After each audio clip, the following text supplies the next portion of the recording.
यीशु मसीह ने 12 साधारण लोगों को चुना जिन्होंने अपने विश्वास और बलिदान से संसार को बदल दिया।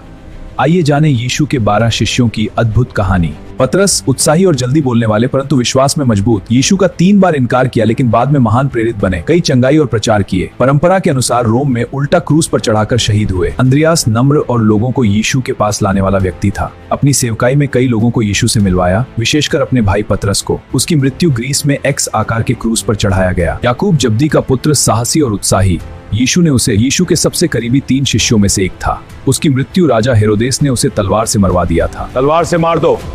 यूहन्ना का स्वभाव प्रेम और दया पर जोर देने वाला था। उसकी सेवकाई यूहन्ना का सुसमाना और प्रकाशित वाक्य की पुस्तक लिखी गई। वह एकमात्र शिष्य था जो स्वाभाविक मृत्यु से मरा, लगभग 100 एडी में। फिलिप्पुस का स्वभाव प्रश्न पूछने वाला और सत्य को समझने की इच्छा रखने वाला था। उसकी सेवकाई एशिया माइनर में रही जहां उसने प्रचार किया। उसकी मृत्यु परंपरा के अनुसार क्रूस पर चढ़ाकर की गई। बर्थोलोमै का स्वभाव सच्चाई और ईमानदारी पर जोर देने वाला था। उसकी सेवकाई भारत और आर्मेनिया तक सुसमाचार पहुंचाने की रही है। आर्मेनिया में अत्यंत क्रूर यातना देकर उसको मारा गया।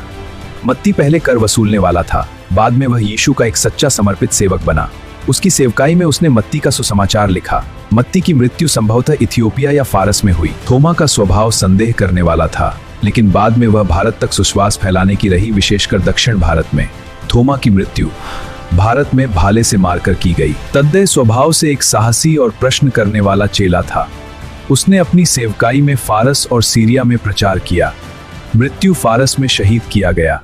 शमौन कनानी पहले यहूदी राष्ट्रवादी समूह का सदस्य था। उसने यीशु मसीह का सुसमाचार प्रचार कई देशों में किया। मृत्यु परंपरा के अनुसार फारस हुई। याकूब अल्फई का पुत्र एक शांत और नम्र स्वभाव का था। उसकी सेवकाई प्रारंभिक कलीसिया में थी। उसकी मृत्यु परंपरा के अनुसार यरूशलेम में हुई।